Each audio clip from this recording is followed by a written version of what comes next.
Hey guys, today I'm going to be reviewing the French film Mad Women's Ball.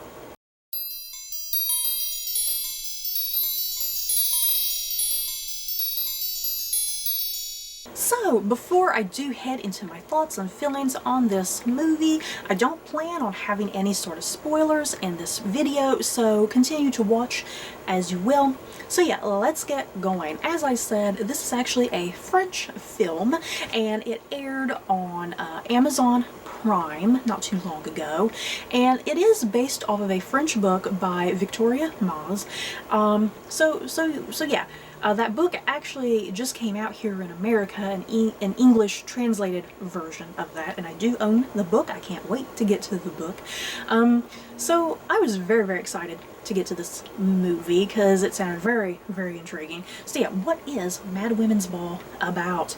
Giving you the plot synopsis that's given on IMDb, this is what it says. It follows a young woman who is unfairly institutionalized at a Paris asylum as she plots to escape with the help of a nurse. And it stars, hopefully I can pronounce these names because they're both French actresses, Lou Delage and Melanie Laurent. Plus, you guys, this might kind of entice some of you to watch this movie if you're kind of hesitant about it. If you watch Outlander, César Damboy, who plays Fergus in Outlander, he is in this movie. He only has one scene, unfortunately. He only has one scene, but it is a very, integral, important scene that he's in. So yeah, if you love Fergus, that actor from Outlander, you might want to check out this movie just to see him, in something outside of Outlander and whatnot. So yeah, you guys, I loved this movie. As I mentioned, it is a French film. It is subtitled.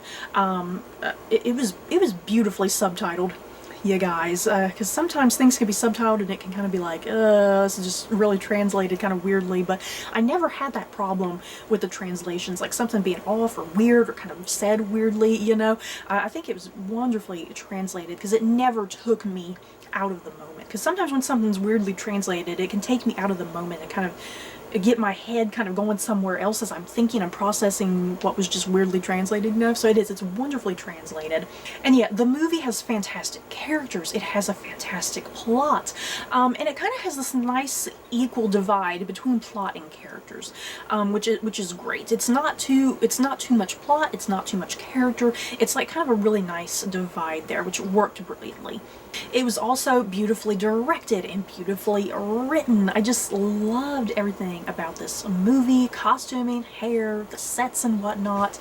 And what I especially loved about this movie, it is just a fantastic look into 19th century asylums. And as I said, this one takes place in a Paris asylum.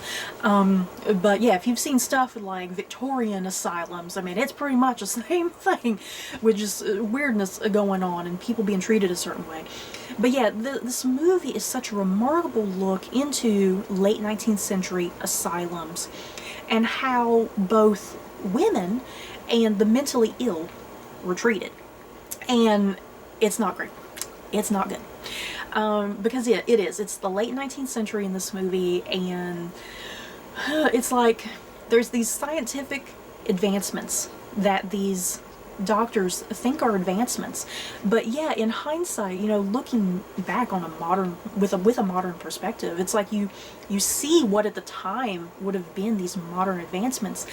But yeah, looking at it now, it's kind of like, no, that's actually just taking a step backwards, because it's like some of these scientific methods and these practices that were inflicted on these mentally ill patients, when you think about it, it's like how do you expect people to get cured by this treatment when it just seems like it's going to throw them backwards and it's just going to harm them even more, and you're just furthering their mental illness. This is not a cure. Just some of the treatments, especially like the hydrotherapy and whatnot. It's like, how did people believe back in the day that this type of hydrotherapy would actually cure people? I mean, it's actually torture, So this whole movie is just a brilliant look at just what was considered advancements and progress at this time period.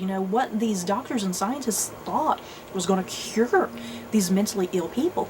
And so not only is it a look at how mentally ill people were treated, but like I said, it's also focusing a lot on how just women were treated. Because like our main character, Eugenie, for instance, Eugenie, you're kind of given this whole thing at the start of the movie that she can possibly see dead people. And the thing is, what was so remarkable about this film and how it was filmed, because it's not a scary movie at all. You would think that the director would have been like, okay, she can see dead people apparently, I'm going to have like a dead person over here. It's going to be really creepy and terrifying. But the film never goes in that direction. The character of Eugenie is always just focused on her face and her body when she kind of gets these feels that there's a dead person around her, and she's terrified of that. So you're kind of given this whole thing of, okay, Eugenie, can she possibly speak to the dead, or is there kind of something a little mentally wrong with her, But other than that, other than the fact that she can possibly communicate with the dead, other than that, she's a perfectly fine, healthy woman. And there's a couple reasons why she is taken to this Paris asylum. The couple reasons are the thing that her family does find out that she possibly does speak to dead people, but also early in the film you get this idea that she is a very unruly young woman. She's very educated, she wants to do things with her life, and she doesn't want to follow with societal and gender norms. So this also is kind of putting her into a little bit of trouble there. And her family sees this as odd and peculiar. So what this movie is also brilliantly tackling is this whole thing of, the late 19th century and whatnot, and, how women who were considered unruly, and not following their traditional gender and societal norms and whatnot, how they were also treated. And women like this, who are perfectly healthy, were sometimes sent to these asylums so they could be cured and whatnot, and kind of forced into like fixing their behavior as if there's something wrong with them, So I love that this movie is just kind of tackling kind of both of those topics simultaneously, women during this time, just plain women during this time period, and also the mentally ill as well. So yeah, the movie just did an amazing job with that, and it all just works brilliantly from start to finish, and it just has such a great story and plot to it as you advance through the movie. And what I also liked about this movie, it's not a love story. I kind of went into the movie thinking, oh, maybe there's going to be some sort of romance, love story part of it, like her male lover is going to come save her at the end of the day, but that's not the case. This movie has nothing to do with a love story, has nothing to do with a male hero coming to save the damsel in distress. It's a story that's solely entirely focused on women as individuals, and also the female friendship that occurs between a lot of these women at this a Paris asylum and whatnot. So yeah, just getting into the two main actresses in this movie very quickly, because I just want to highlight their magnificent performances. First up is Lou Delage. Like I said, I'm not sure if that's how her name is pronounced.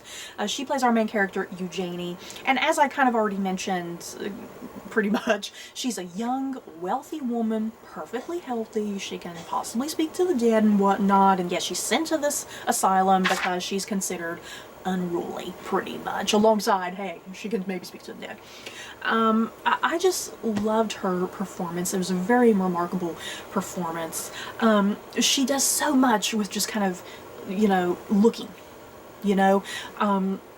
because her role, it's a very physical, demanding role in some ways, and even though she does speak quite a bit in the movie, there's also just a lot of moments where she's pretty much being tortured with these modern advancements during this time period, trying to fix her behavior, fix her personality and whatnot.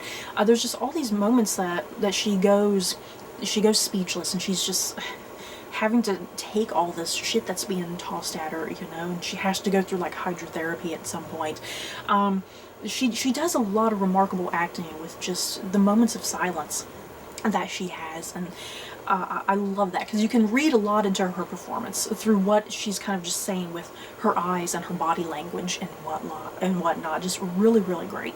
And then our other main character is Melanie Laurent, who plays Genevieve, and Genevieve is a nurse at this Paris asylum. And yeah, she is the nurse who she changes her opinions, pretty much. Her opinions about this institution and the way the world works. Her opinions are changed because of her interactions and her friendship that she does develop with Eugenie. And like I said, Eugenie can supposedly speak to the dead. And there is an instance fairly early in the movie where Genevieve, like I said, her opinions start to get changed because Eugenie has this moment where she brings up a dead sister of Genevieve's. And Genevieve, it's kind of a moment, okay, how would she know these details about my dead sister? You know, she has to speak to the dead. So it's this whole turning point with the movie with Genevieve as a character, like, okay, maybe I can trust this girl, maybe she's telling the truth, you know, and yeah, Melanie Laurent, her performance is just as remarkable in this movie as well, because she has to portray just so many levels here. You know, she has to start off as this really stoic, stern, you know, strong nurse and whatnot. She can't have thoughts or feelings about these patients. These patients have to remain patients to her. But yeah, through Eugenie and her friendship that she develops, she really starts to think very differently about these supposedly mentally ill patients.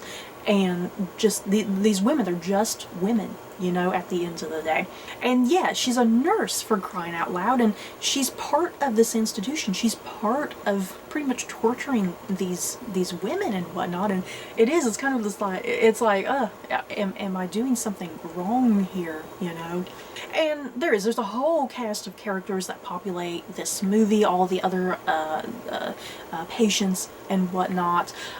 There's a couple of doctor characters. Yeah, the whole cast, it works wonderfully as an ensemble and whatnot.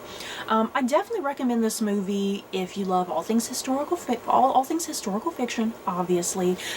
It takes place in the late 19th century, following an asylum. I do love all things with asylums, because you can either go the creepy route or the more, you know, psychological route or emotional, you know, if you will.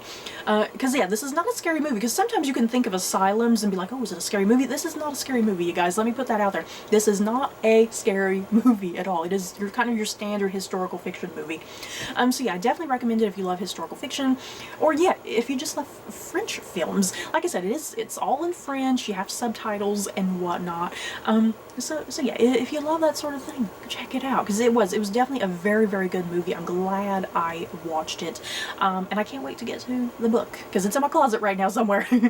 So you guys, that is it for my thoughts and feelings on Mad Women's Ball. In the comments below, have you guys seen this movie? Do you plan on seeing it? Just let me know your thoughts about it. So that's it for this video. Don't forget to like, comment, and subscribe, and if you like this video, you may like these other videos. Bye guys.